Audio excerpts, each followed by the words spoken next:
আজি দুপৰীয়া ভাত সাজ কচু ঠুৰি আৰু ব্ৰইলাৰ মাংসৰ দি বনালোঁ। খাবলৈ যে ইমান ভাল লাগিছিলে, ভাবিলোঁ আপোনালোকৰ লগতে শ্বেয়াৰ কৰোঁ বুলি। আহকচোন কেনেদৰে বনালোঁ চাওঁ। এয়া মই গৰম তেলত এটা সৰুকৈ পিঁয়াজ কাটি থৈছিলোঁ, তাতে দি দিলোঁ আৰু লগতে দুখন তেজপাতো দি দিলোঁ। এয়া মোৰ পিঁয়াজ ৰঙচুৱা হোৱাৰ পিছত মাংসখিনি দিলোঁ। এতিয়া হালধি আৰু নিমখো দি দিছোঁ জোখ অনুসৰি, আপোনালোকেও জোখ অনুসৰি দিব। লগতে আলু এটা কাটি থৈছিলোঁ সৰু সৰু কৰি, তাত দি দিলোঁ। এতিয়া মই 10 মিনিটমান ভাজি থাকিম। এয়া মোৰ হৈ গ'ল ভজাটো। এতিয়া মই আদা নহৰু পেষ্টটো দি দিম, কাৰণ মই আগতীয়াকৈ দিয়া নাই, আগতীয়াকৈ দিলে জ্বলি যায়। এতিয়া মই ঘৰৰে কণবিলাহী কেইটামান বুটলি থৈছিলোঁ, তাতে দি দিলোঁ। জানেনে কণবিলাহী কচু ঠুৰিত দিলে খাবলৈ যে ইমান টেষ্টি হয়।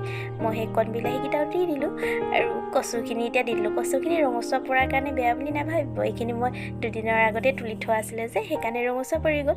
এয়া দেখিছেনে মোৰ কচুখিনি সিজি গ'ল ভালদৰে।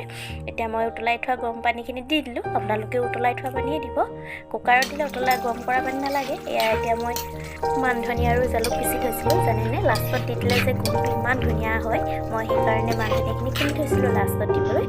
আৰু দেখিছেনে ইমান ধুনীয়া হৈছে দেখিবলৈ যিমান ধুনীয়া হয়, খাবলৈ ইমান টেষ্টি হয় জানেনে। আজিলৈ আহিছোঁ।